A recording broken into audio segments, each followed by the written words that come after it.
Selamat pagi Bu, perkenalkan nama saya Armita Rosadi Siburian, saya dari kelas 11 II1. Nah di sini Bu, saya akan menjelaskan sedikit tentang sel atau pelajaran kita di bab pertama yaitu sel.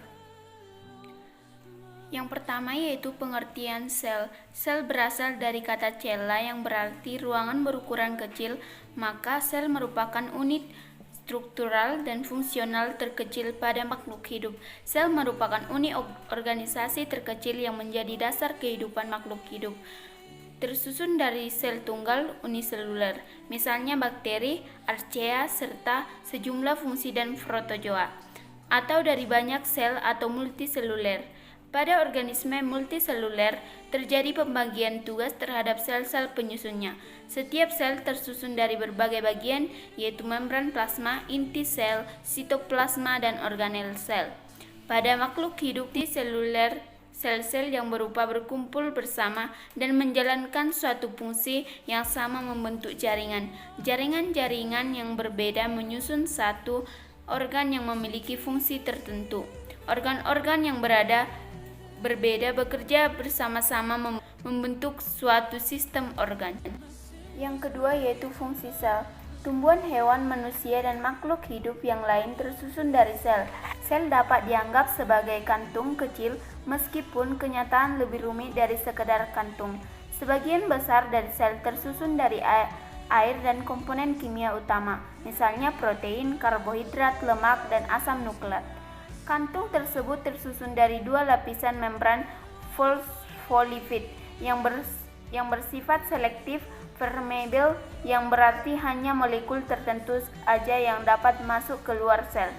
Sel pada dasarnya mengandung sitoplasma atau sitoplasma di dalam sel. Dalam nukleoplasma, plasma yang ada dalam inti sel. Sitoplasma berisi sitosol atau cairan plasma dan organel-organel sel, sedangkan nukleoplasma berisi cairan inti sel, anak inti atau nukleus, dan kromosom yang mengandung DNA.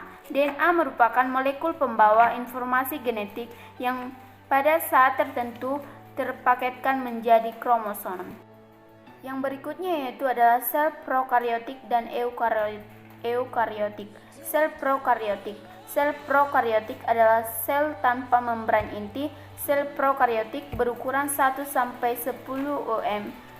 Sel ini memiliki materi genetika berupa DNA yang tidak dibungkus membran inti.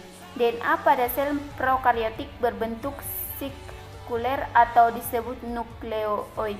Di luar nukleoid, pada sel prokariotik terdapat juga DNA sikuler lain dengan ukuran yang lebih kecil yang disebut plasmid. Sebagian besar sel prokariotik memiliki dinding sel. Aktivitas sel terjadi pada membran plasma dan di dalam sitoplasma. Contoh sel prokariotik adalah cyanobacteria dan sel bakteri. Berikut adalah gambar dari sel prokariotik. Ciri-ciri dari sel prokariotik yaitu tidak memiliki inti sel yang jelas karena tidak memiliki membran inti sel yang dinamakan nukleoid. Organel-organelnya tidak dibatasi membran. Membran sel tersusun atas senyawa peptidoglikan. Diameter sel antara 1-10 mm. Mengandung 4 subunit RNA polimerase. Susunan kromosom lainnya sikuler. Yang selanjutnya yaitu adalah sel eukariotik. Sel eukariotik adalah sel yang memiliki membran inti sehingga terjadi pemisahan antara inti sel dan sitoplasma. Kesatuan inti sel dan sitoplasma pada sel eukariotik disebut protoplasma. Sel eukariotik berukuran 10-100 om. Materi genetika atau DNA berada dalam inti sel yang dapat dibungkus oleh membran inti. Sel eukariotik memiliki sejumlah organel yang masing-masing memiliki fungsi spesifik. Contoh sel eukariotik yaitu sel hewan dan tumbuhan. Berikut adalah gambar dari sel eukariotik. Ciri-ciri dari sel eukariotik yaitu memiliki inti sel yang dibatasi oleh membran inti dinamakan nukleus. Organel-organelnya dibatasi membran. Membran selnya tersusun atas fosfolipid Diameter selnya antara 10 sampai 100 mm. Mengandung banyak subunit RNA polimerase. Susunan kromosomnya linear. Berikutnya yaitu adalah bagian-bagian sel. Yang pertama, membran plasma atau membran sel.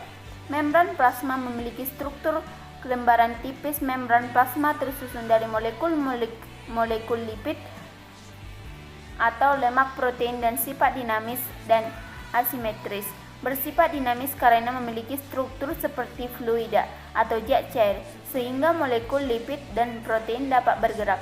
Bersifat asimetris karena komposisi protein dan lipid sisa luar tidak sama dan sisi dalam membran sel.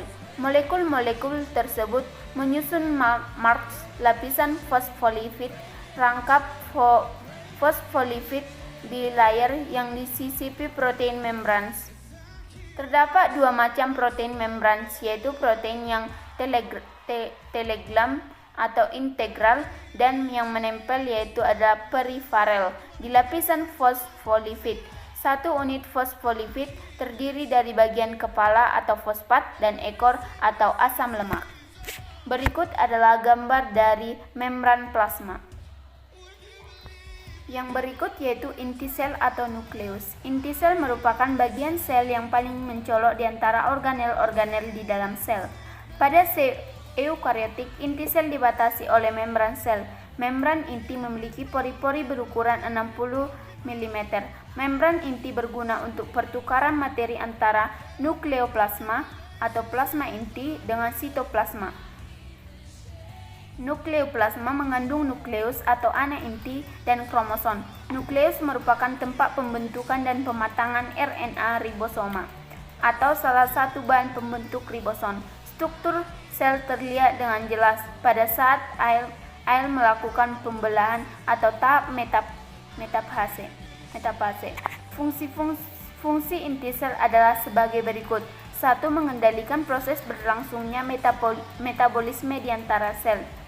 Yang kedua, menyimpan informasi genetika atau gen dalam bentuk DNA. Yang ketiga, mengatur kapan dan di mana ekspresi gen-gen harus dimulai, dijalankan, dan diakhiri. Yang keempat, tempat terjadi replikasi atau perbanyakan DNA dan transkripsi atau pengutipan DNA. Berikut adalah gambar dari inti sel. Selanjutnya yaitu adalah sitoplasma. Sitoplasma atau cairan sel ada matriks yang berada di bagian dalam membran plasma tetapi di luar nukleus. Sitoplasma tersusun dari sitosol yang bersifat koloid, sitoskeleton atau rangka sel, dan organel-organel. Fungsi sitoplasma adalah sebagai berikut. Tempat terjadinya metabolisme sitosis, misalnya glikosis, serta tempat terjadi sintesis protein di ribosom. Tempat menyimpan bahan kimia yang berguna bagi metabolisme sel, misalnya enzim, protein, dan lemak. Sarana atau fasilitator agar organel tertentu di dalam sel dapat bergerak. Hal ini dikarenakan adanya aliran sitoplasma. Berikut adalah gambar dari sitoplasma. Yang berikutnya adalah ribosom. Ribosom merupakan butiran kecil meloe protein yang tersebar dalam sitoplasma. Bahan penyusun ribosom adalah protein dan RNA. Ribosom atau RNAR, ribosom tersebar bebas di dalam sitoplasma dan ada juga yang terletak di dalam retikulum endoplasma atau RE. Ribosom berfungsi untuk melangsungkan sintesis protein. Ribosom yang tersebar bebas di sitoplasma berguna untuk mensintesiskan protein yang berfungsi dalam sitoplasma. Berikut adalah gambar dari ribosom. Selanjutnya yaitu adalah retikulum endoplasma atau RE. Retikulum endoplasma tersusun dari kantong pipi dan tabung 2, lapisan membran yang meluas dan menutupi sebagian besar sitoplasma. Struktur tabung tersebut berhubungan dengan membran inti. Ada dua macam RE kasar atau berganula, atau RE halus atau tidak berganula. RE kasar berfungsi sebagai tempat sintesis protein, sedangkan RE halus berfungsi sebagai tempat sintesis lipid, metabolisme karbohidrat, dan detoksifikasi atau menghilangkan racun atau obat-obatan. Berikut adalah gambar dari retikulum endoplasma atau RE. Yang selanjutnya yaitu adalah badan Golgi atau aparus Golgi. Badan Golgi merupakan kantung pipi yang bertumpuk dan tersusun dari ukuran kecil yang terkait membran. Badan Golgi berfungsi memproses protein dan molekul lain yang akan dibawa keluar sel atau ke dalam membran sel. Proses yang terjadi di antara lain glikolisis atau penambahan oligosakarida pada protein. Glikolisis merupakan salah satu modifikasi protein setelah sintesis protein selesai. Glikolosis penting untuk penanda protein-protein ekstraseluler. Misalnya, gliprotein dapat dikenal juga dengan baik karena adanya protein mengenal glikoprotein yang dinamakan lektin, yang berasal dari biji kacang-kacangan. Badan Golgi terdapat pada sel-sel sektori yaitu sebagai berikut. Yang pertama, sel-sel kelenjar pencernaan yang mengeluarkan enzim-enzim pencernaan seperti lactase, sucrase, dan peptidase. Yang kedua, sel-sel pancreas yang mengeluarkan lipase dan tripsin. Yang ketiga, kelenjar air ludah yang mengeluarkan air liur yang mengandung amilase. Yang keempat, kelenjar air mata yang mengeluarkan protein atau antibodi. Berikut adalah gambar dari badan Golgi. Yang berikutnya adalah peroksisom. Peroksisom berbentuk seperti lisosom, berisi zat enzim oksidatif dan katalase. Enzim oksidatif yang terdapat pada peroksisom mentransfer hidrogen dari berbagai substrat ke oksigen, yang menghasilkan produk sampingan berupa hidrogen peroksida atau H2O2. Hidrogen peroksida yang terbentuk oleh peroksisom merupakan racun, namun dengan ada enzim katalase di dalam peroksisom maka hidroksisom merupakan racun, namun dengan ada enzim katalase di dalam peroksisom maka hidrogen peroksida diubah menjadi air dan oksigen. Berikutnya adalah mitokondria. Mitokondria merupakan penghasil energi atau ATP karena berfungsi untuk respirasi. Secara umum dapat dikatakan bahwa mitokondria berbentuk butiran atau benang. Mitokondria mempunyai sifat plastis, artinya berbentuk mudah berubah. Ukurannya seperti bakteri dengan diameter 0,5 sampai 1 mikrometer dan panjang 3 sampai 10 mikrometer. Berikut adalah gambar dari mitokondria. Selanjutnya yaitu kita masuk dengan perbedaan sel hewan dan sel tumbuhan. Pada sel hewan tidak memiliki dinding sel, tidak memiliki plastisida, memiliki kromosom, memiliki lisosom, memiliki sentrosom, timbunan zat berupa lemak dan glikogen, bentuk tidak tetap. Pada hewan tertentu memiliki vakuola ukuran kecil sedikit, sedangkan pada sel tumbuhan memiliki dinding sel dan membran sel, umumnya memiliki plastisida, tidak memiliki lisosom, tidak memiliki sentrosom, timbulnya zat berupa pati, bentuk tetap, memiliki vakuola ukuran besar banyak. Selanjutnya kita masuk dengan komponen kimia sel. Seluruh kegiatan kehidupan sel merupakan akibat dari reaksi-reaksi kimia yang berlangsung dalam sel. Senyawa kimia menyusun sel disebut protoplasma yang merupakan substansi kompleks. Protoplasma terdiri dari unsur-unsur kimia meskipun sebagai bagian dari N. Besar protoplasma terdiri air, tetapi bahan yang memberi struktur ialah protein. Unsur-unsur kimia penyusun protoplasma terdapat dalam senyawa kimia, baik senyawa organik maupun anorganik. Senyawa organik protoplasma berupa karbohidrat, lemak, protein, dan asam nukleat. Yang pertama yaitu karbohidrat. Nama karbohidrat berasal dari bahasa Latin karbo yang berarti arang kayu dan dari bahasa Yunani hidros yang berarti air. Karbohidrat adalah suatu molekul yang memiliki banyak gugus hidrosif.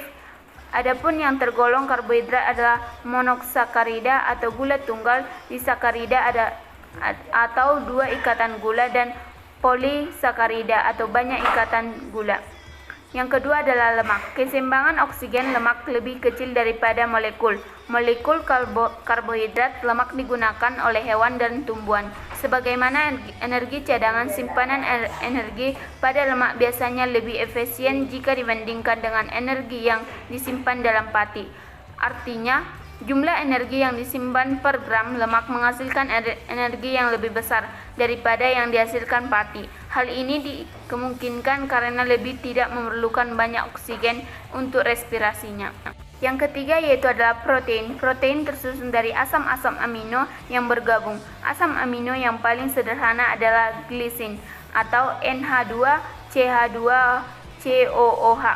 Semua asam amino memiliki struktur dasar yang sama, yaitu terdiri atas sebuah ikatan karbon atom pusat, gugus karbosil atau COOH, dan gugus amino atau NH2O, NH2. Di dalam protein makhluk hidup umumnya terdapat 20 jenis asam amino. Yang keempat yaitu adalah asam nukleat. Asam nukleat atau asam inti merupakan bentuk polimer nukleotida dengan fungsi sangat spesifik di dalam sel. Setiap nukleotida terdiri atas gula pentose, fosfat, dan basa nitrogen. Secara umum dikenal dua tipe nukleotida, yaitu ribosanukleotida atau mengandung gula ribosa, dan deoksiribosa atau mengandung gula deoksiribosa. Bentuk rantai panjang dengan deoksiribosa nukleotida dikenal sebagai asam deoksiribonukleat ADN. ADN ditemukan di dalam kromosom makhluk hidup. Rantai dari ribose nukleotida disebut asam ribonukleat ARN, yaitu suatu aliran ADN di dalam inti sel. ARN berperan dalam membawa kode genetika ADN ke dalam sitoplasma sehingga terjadi proses pembentukan protein. Berikutnya adalah fungsi sel. Sebagai unsur terpenting yang ada di dalam tubuh, sel berfungsi yang sangat penting dalam kelangsungan hidup bagi manusia maupun makhluk hidup lainnya. Dan di sini kita akan membahas fungsi sel antara lain sebagai berikut, yaitu metabolisme sel. Total reaksi kimia yang bikin makhluk hidup dapat beraktivitasnya dimaksud metabolisme, serta beberapa besar reaksi kimia tersebut berlangsung di dalam sel.